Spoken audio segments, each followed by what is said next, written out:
నీ పేరు నా పేరు మొదటగా జీవగ్రంథంలో రాయు ప్రభు అని చెప్పి ఇక్కడ ఉండగానే నీవు నేను మొరపెట్టుకోవాలి.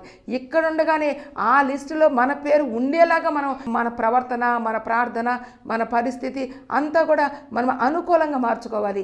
నీ పేరు జీవగ్రంథంలో రాయబడినట్లయితే, నా పేరు జీవగ్రంథంలో రాయబడినట్లయితే నిజముగా మనము ధన్యులము.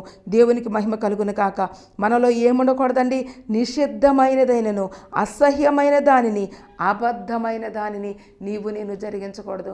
ఏం పర్లేదులే అని చిట్టుకున్న అబద్ధం ఆడటం కాదు, కానీ అసహ్యంగా దేవునికి ఇష్టం లేని కార్యాలు చేయటం కాదు, నిషిద్ధమైన దాన్ని మనం చేయటం కానీ చేసినట్లయితే దానిలో ప్రవేశింపరని చెప్పి మొదటగానే దేవుడు చెప్తున్నాడు. ఆ రోజు అయ్యా నాకు తెలియదయ్యా ఈ విషయం అని అంటానికి వీల్లేదు, కానీ పరిశుద్ధ గ్రంథాన్ని నీ చేతిలో పెట్టాడు.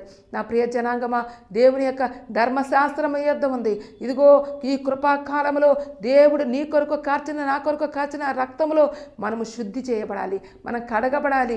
మనం ఆ బలను తీసుకుంటున్నామంటే ఇదిగో నాలో ప్రవహించుతున్నది క్రీస్తు రక్తము అన్నట్లుగా నేను బ్రతకాలని చెప్పి దేవుడు తెలియజేస్తున్నాడు.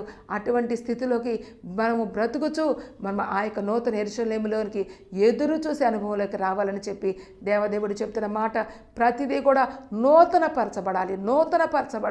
మన జీవితంలో ప్రతిదీ నూతనపరచుకోవాలి. పాతవన్నీ తీసివేసుకునే అనుభవంలోకి రావాలని చెప్పి దేవుడి వాక్యాన్ని తెలియజేస్తున్నాడు. నీవు తెలియజేసినటువంటి వాక్యం ద్వారా నీలో ఉన్న పాతయన్నీ తీసివేసుకుని నూతన స్వభావాన్ని ధరించుకుని నూతన సృష్టిగా మారి ఇదిగో ఆ నూతన యెరూషలేము కొరకు ఎదురు చూసే అనుభవాన్ని దేవదేవుడు మనకందరికి అనుగ్రహించును గాక. ఆమేన్.